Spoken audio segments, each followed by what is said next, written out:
Hello, কেমন আছেন সবাই? সকাল সকাল ঘুম থেকে উঠে পড়লাম। আজকে একটু ঘুম থেকে উঠতে লেট হয়েছে। আমার মা আসছে তো, মাই সব কাজ করে, এই জন্য আজকে ঘুম থেকে উঠতে লেট হয়ে গেছে। তো এসে দেখি মা এগুলা কাটাকাটি করে রাখছে, এখানে মাছ ভিজায় রাখছে, এখন রান্না করব। তো এটা ধোয়ার সময় হুট করে জানালা দিয়ে আমার চোখ গেল, দেখি একটা বৃদ্ধ মহিলা ওখানে কাজ করতেছে। আসলে এরকম মানুষদের দেখলে আমার খুব কষ্ট লাগে।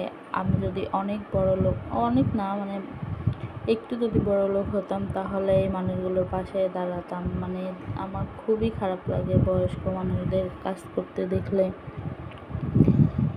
জানি না পরিবারে কে কে আছে কে নাই, কিন্তু ওনাকে সহযোগিতা করার খুব ইচ্ছা হচ্ছিল।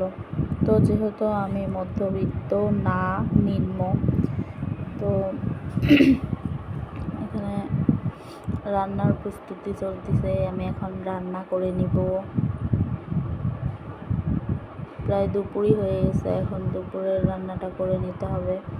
তরকারির মধ্যে সবসময় আমি ভাজা ঝাল দেই, এটা আমি আমার শাশুড়ির কাছ থেকে শিখছি। ভাজা ঝালটা দিলে তরকারির স্বাদটা বেশি ভালো হয়।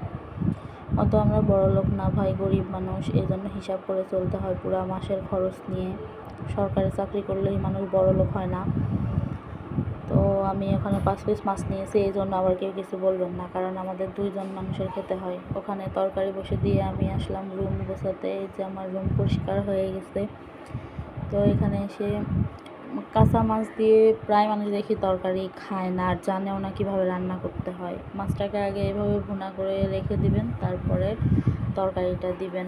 এতে তরকারির টেস্টও ভালো হয়, আর আপনার এক তরকারিতেই মানে 2টার কাজ হয়ে গেল, আলাদা করে আর মাছ ভুনা করতে হয় না। এদিকে তরকারি বসে দিয়ে রুমটা ঝাড়ু দিয়ে নিই। এই যে আমার মেয়ের বান্ধবী চলে আসছে খেলার জন্য। আমার তরকারি প্রায় হয়ে এসেছে। এখন এটা আরেকটু ভুনা করে মাছটা উপরে দিয়ে দিলে আমার তরকারি কমপ্লিট। তরকারি শেষে এখন আমি আমার মেয়ের সঙ্গে একটু খেলাধুলা করব। ও সরি, আমি আগে আমার একটু স্কিন কেয়ার করবো। আমার স্কিন কেয়ার হচ্ছে এই ফ্রিজের বরফ। আমি কোনো ক্রিম ইউজ করি না। তো এটা মানে আমার স্কিনে কোনো কিছু দিলে উঠে যায়। তো এই দেখেন আমার মেয়ে এখন আমাকে সাজায় দিচ্ছে। বিল্লি বানাইছে আমাকে, মানে সে খুব খুশি আমাকে এভাবে সাজিয়ে দিয়ে। তো মেয়ের খুশিতে আমারও খুশি। আর আপনাদেরকে অসংখ্য ধন্যবাদ।